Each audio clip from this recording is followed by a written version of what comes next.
Yo, yo, yo. Yo, what's up guys? I'm so excited today kasi mag-unbox na naman tayo ng sapatos. So, hindi na tayo mahilig sa music, sa gadgets, sa kotse. Mahilig din tayo sa mga sapatos.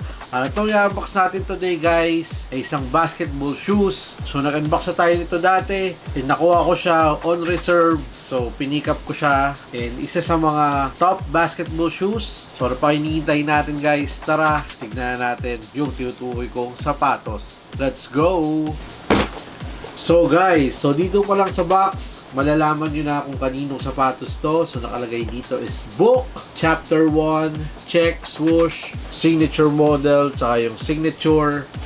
Dito guys, swoosh, signature nya guys, pangalan ng sapatos, tsaka yung size. Sa ilalim, just Nike, Air, check, swoosh. At sa taas guys, isang malupit na Nike, check.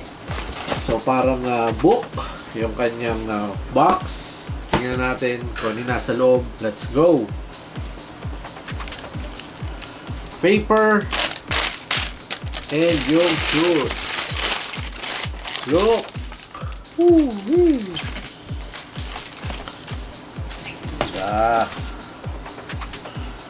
Nice! So guys, this is the Devin Booker Book 1 on Haven colorway. Look! Sheesh. Nice. So guys, ito yung aking latest cup, si Nike Book 1 in Haven colorway. So ang SRP ng mga Book 1 is 7,895 pesos. And yung premium niya is 8,395.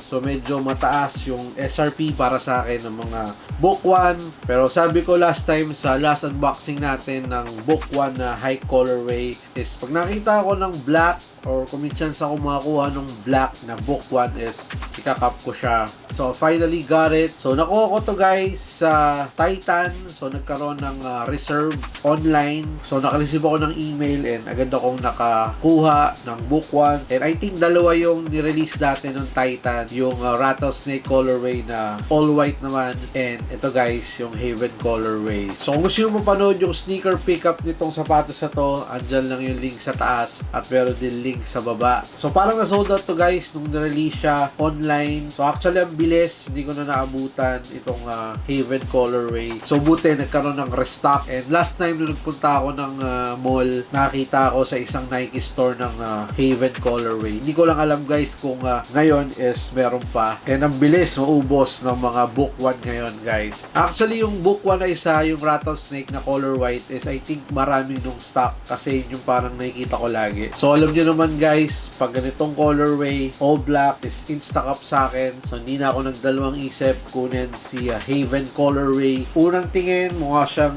Air Force 1 guys. So, ganun naman talaga yung gusto ni Booker dito sa kanyang mga signature shoes. Mukhang lifestyle shoes din. Hindi lang goods sa court, goods din pang lifestyle. So sa mga hindi nakakilala kung sino si Booker or kung sino yung may-ari nitong signature shoes na to, si Devin Booker ay isang malupit na NBA player na naglalaro ngayon sa Phoenix Suns. Unfortunately, maaga silang na-out yung team niya. So unang nirelease ata dito sa atin, correct me if I'm wrong, is yung Mirage colorway. And merong nirelease na parang Phoenix Suns colorway ata yun, yung parang all orange yung colorway nitong sapatos. So sa akin okay lang yung mga colorways na lumabas, pero ito talaga yung nagustuhan ko, tsaka yung high colorway na in-unbox natin last time. So sa mga gustong makita or sa mga more information about this high colorway guys, andyan lang yung link sa taas at meron din link sa baba. So nung kino-compare ko siya guys, parang mas feel ko yung premium na materials compare dito sa parang suede material. Kasi parang mas mainit yung feeling nito, lalo na pag makapal na medyas yung gamit nyo dito. Dito kasi it feels like a mga Kobe 4 ganon. Yun yung nararamdaman ko sa kanya compare dito sa Haven colorway. Pero anyways, I love this boat shoes, man. Superb, napaka-komportable. Like I said, para siyang Nike Air Force One. So kung i-rate ko itong sapatos na to, guys, ang rating ko din dito sa Haven colorway is I think 9.5 out of 10. Kasi gustong gusto ko yung kulay. Meron lang ako yung medyo nagustuhan dito sa Haven colorway. Siguro yung tongue niya, guys. Para sa akin, para antigas ng feeling. Tsaka parang medyo makapal yung foam nitong tongue ng Haven colorway compare dito sa snake skin or hike. Hindi ko lang alam, pero siguro baka sa pako lang yon or sa medyas. Siguro I'll get used to it sa Haven colorway pag ginamit ko na siya ng ginamit. And guys, yung nirelease na Haven colorway dito is iba yung ilalim, all black. So merong XDR tag. So best for indoor and outdoor court yung mga nirelease dito sa Asia. Eh yung nirelease, guys, sa ibang bansa is translucent outsole. So buti solid rubber ang nirelease. Pag Asian countries, usually more on outdoor court tayo naglalaro. And guys, Haven, ito nga pala yung pangalan ng aso niya na ang lahi ay Cane Corso. So, nagkaroon ng signature shoes yung kanyang dog. So, nakakatuwa. And lagi niya rin kasama si Haven sa mga hiking. Kaya nagkaroon ng pack ng hiking si Book One. Ito, guys, yung hike na isa na parang rattlesnake. Haven, ito yung sa dog niya, tsaka yung rattlesnake, guys, na sinasabi ko kanina na all white. So, pag nag-release pa ng magandang colorway, guys, baka mag-cap tayo ng Book One kasi like I said, okay sa akin ang Book One. Dati wala akong balak bumili kasi I'm not really a big fan ni Devin Booker, pero nung nasukat ko yung sapatos, man, it blows me away, feels so good, very comfortable, and para sa akin, approved. Ayos. So guys, yung upper ng Book One, it's like a suede, guys. Parang medyo madulas, parang canvas or something, parang ganon. Malambot naman yung kanyang upper, guys. So ito yung kanyang lace. So wala siyang kasamang extra lace, guys. All black. Then dito sa kanyang tongue, may nakalagay na book. At sa likod, merong H, which is yun yung pangalan ng sapatos tsaka nung dog niya, Haven. So like I said, yung tongue nito is parang medyo makapal siya para sa akin. So, hindi ko lang alam, guys, sa ibang tao, baka okay sa kanila to, pero sa akin, parang nakakapalan lang ako ng konti. Pero it's so good, and dito sa taas, may parang fur, saka dito sa gilid. So, parang fur daw to ni Haven. And yung swoosh niya, guys, parang siyang brown, parang patent leather, na sinasabi nila na parang ganito raw yung mata ni Haven. Parang textile upper, itong material sa gitna. Then, dito sa likod, itong pull tab, feels like leather. Tapos, meron ditong 96. So, yun yung birth year ni Devin Booker. So, sa likod, may nakalagay ding chapter 1. And dito, guys, same ng material sa harap na parang suede. And sa insole niya, meron check. Sa kabila ay barcode. So, related yung mga numbers kay Booker, yung nakalagay dyan.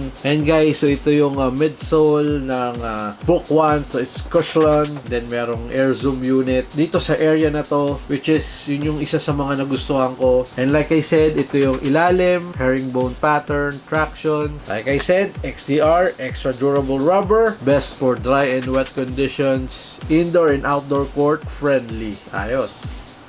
So in terms of sizing, so kinuha ko si Book One on my true to size, which is size 11. So kadalasan kinukuha ko sa mga Nike basketball shoes, size 11. Sa mga Jordan basketball shoes or Jordan shoes, minsan 10.5 ako. Sa mga Adidas is 10.5 ako sa mga basketball shoes. So dito, guys, sa 11, para sa akin it feels snug, guys, kung kukuha kayo ng Book One. So sa mga wide footer dyan, sasuggest ko go half size up. Sabi nung iba na ginamit yung sapatos is pag na-break-in nyo na is magiging okay na siya, guys. So be aware of that. Pero since nakakaroon naman ito sa store, lalo na yung rattlesnake colorway, mas maganda, guys, na isukat nyo muna bago kayo bumili kasi medyo mahal yung SRP ng Book One para sa akin. Hindi kayo magsisisi dito sa sapatos na to, guys. Like I said kanina, double purpose. So I think isa to sa mga solid, sulit na mabibili nyong basketball shoes ngayon. Ayos.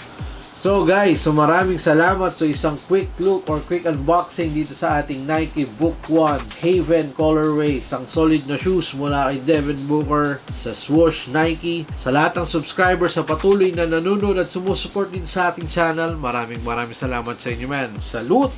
Like and subscribe kasi minsan namimigay tayo ng mga giveaways, and please follow me on Instagram for more updates and details na ating mga videos, stories, kung may giveaways at kung ano-ano pa. And please also like my Facebook page kasi nag-upload din tayo doon ng mga videos, reels, kung ano mga trip natin. So sana guys, supportahan nyo ako sa aking mga social media accounts, and meron din nga pala akong TikTok account. So nag-upload din tayo doon ng mga videos fresh from the mall, sapatos na hindi natin nabibili kagad or hindi natin nabibili kasi sobrang daming magagandang sapatos na ni-release ngayon. So kung trip nyo lang guys, follow me on TikTok, kita tayo sa mga social media. Excited na akong gamitin Book One. So maraming salamat. So peace. I'm signing out. Swoosh. Chapter 1 man. D-Book. Brap.